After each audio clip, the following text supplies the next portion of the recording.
Welcome to EHHHDANG Reviews. I'm your host, Yomi. I'm your host, Democon. And today we're going to be looking at a fairly recent anime to come out. Lupin the Third, A Woman Called Fujiko Mine. Let's talk about the artwork. Honestly, I gotta say, it's very different from the original Lupin. Yeah, I was really surprised how everything was drawn, the colors, everything. It was so different from everything that's out right now. The colors were really dark. It had that 70s feel, but every character was updated, you know, to the new standards of today's anime. So let's move into character development. Honestly, because this is... I wouldn't call it a reboot, because it's just more of a re-envisioning. Like an origin story. Yeah, an origin story. That's main focus is Fujiko. It's like for a whole different audience, almost. It definitely is darker in tone, and it's so weird to see like what happened before they all met up. One part that actually surprised me was Lupin and Jigen's relationship. You know what it really reminds me of is Spike and Jet. Right. Okay, let's go into, I guess we're going to talk about a little bit about the plot. It is a little different than the other Lupins because it's one story. This is mainly about Fujiko. The whole series is just called A Woman Called Fujiko Mine. So you figure the main focus would be Fujiko. And I gotta say, as an overall plot, it is beyond dark to see like her origins and see what she was like before the Lupin gang. And you start seeing everything unravel, and you learn a little bit more about Fujiko's past. On the last episode, I guess there's a part that bugged me, and I don't want to say it because I don't want to spoil it. I don't know if we want to put any spoilers. We'll have a small segment for spoilers. Okay, we'll talk. Let's get back to the plot later on. There's one thing that bugged me about it, and it's towards the end that really, yeah, we'll come back to it later. We'll put it in a separate video, or maybe at the end, and we'll give you guys a spoiler alert or something. But because that's something I feel like in order to talk about this plot, I really want to talk about it. I really want to bring it up because it bugged me a little bit, but we'll come back to it. So, how'd you feel about the voice acting? Fucking sucked. No, I'm joking. It was fucking amazing. It's still Michelle Ruff. They brought her back to come and redo Fujiko. Maybe it's just because it's about Fujiko the entire time and she had a lot of time to shine, but the whole opening sequence, her monologue, that's like, that was one of the most badass little... It showed, like, how much emotion was put into her performance. Exactly. Like, it really seems like, I don't know, compared to a lot of other animes, you know, that you watch, that it fit her perfectly. Feel the emotion in her voice, the tone, everything about it was, I think it was done almost flawlessly. Yeah. So how'd you feel about, I know that you want to talk about this because, like, I was going to bring it up because, how'd you feel about, Sonny Strait as Lupin? Yeah, Sonny Strait as Lupin. He was damn good as Lupin. As much as I love Tony Oliver, yeah, well, Sonny Strait did a good... I mean, another thing, too, is, like, they brought in a few members of the original cast. They had them switched around. Like, Chris Sabat was Jigen now, because I guess he had played Jigen in one iteration of Lupin. It was weird, because, like, I'm so used to Richard Epcar as Jigen, but then I hear Chris Sabat, and I'm like, okay, this is really good. But then you hear Zenigata, which is played by Richard Epcar, and you're just like, what? What? Kind of confusing to the ear, to the brain. Thinking, my mind is full of fuck.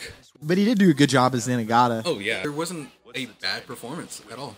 Who was it that played Gomon? Oh, Mike McFarlane. Okay, there you go. Know mostly as Master Roshi from Dragon Ball. Oh, see, I didn't even know that. Yeah. And Gomon's kind of the, like, that side character. They don't focus on him at all. They don't focus on Gomon as much, but they did kind of a little bit.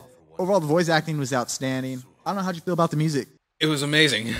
And that's another part that I'm telling you that gives it that Cowboy Bebop feel. Like right? I said, we keep bringing up Cowboy Bebop just because it felt like Lupin and Cowboy Bebop mixed and just gave everything to Lupin. Yeah. The music, it has a very jazzy feel, especially certain scenes, like when they're trying to get like all seductively.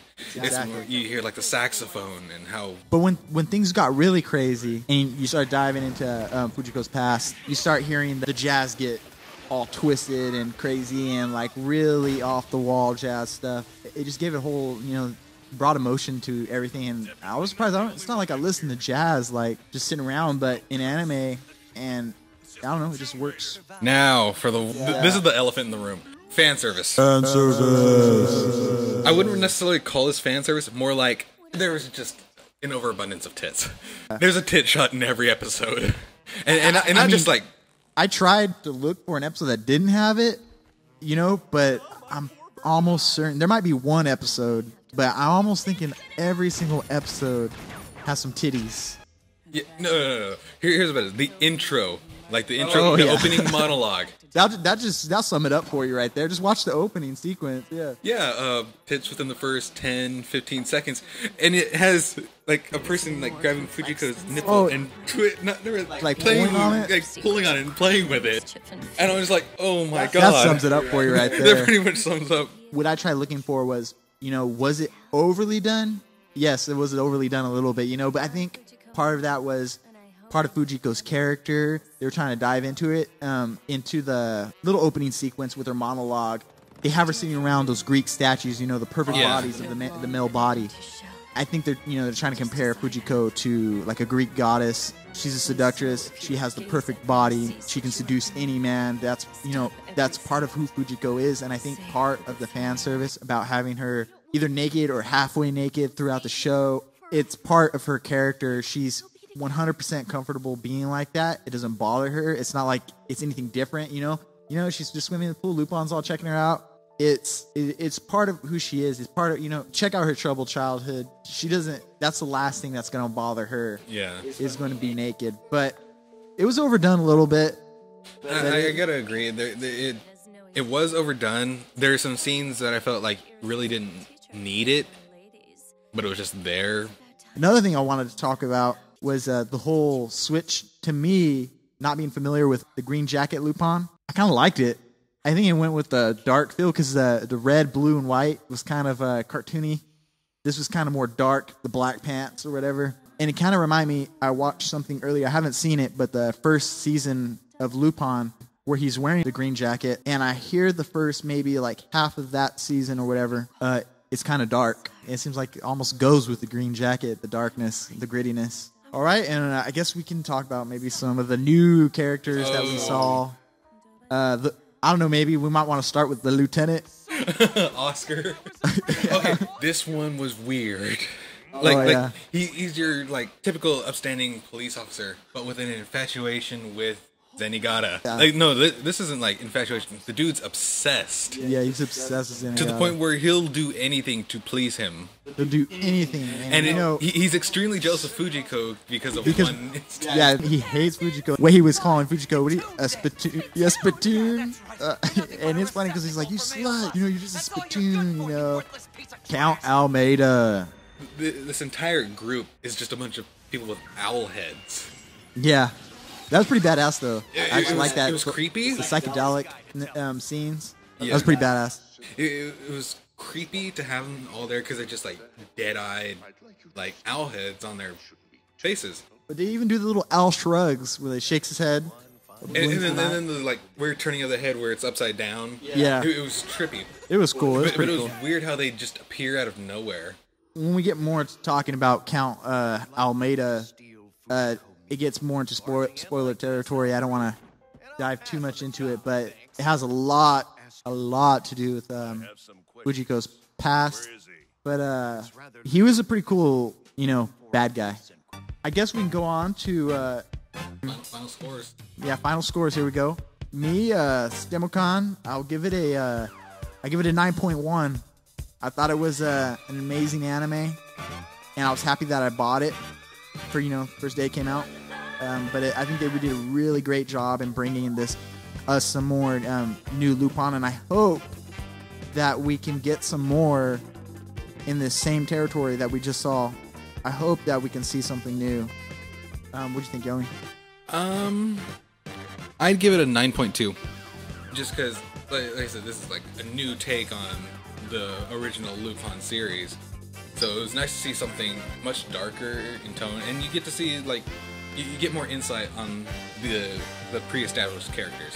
If you're interested in watching this, go pick it up right now. Go order it from Amazon or wherever you're going to buy it from. Check it out. I think you'll be glad that you did. It's well worth the money. It's definitely worth money. It's, I don't think it's something you're going to be seeing anytime soon on Adult Swim. No, Yeah. or no, Toonami. Yes, you won't be seeing this anytime soon. So go check it out for yourself. You'll be happy that you did. It's a good addition to the Lupin, whole Lupin story. Check it out, and we'll be here with some more reviews hopefully soon, some more anime or some video games. That's what we here at EHHHDANG are trying to do. Thank you.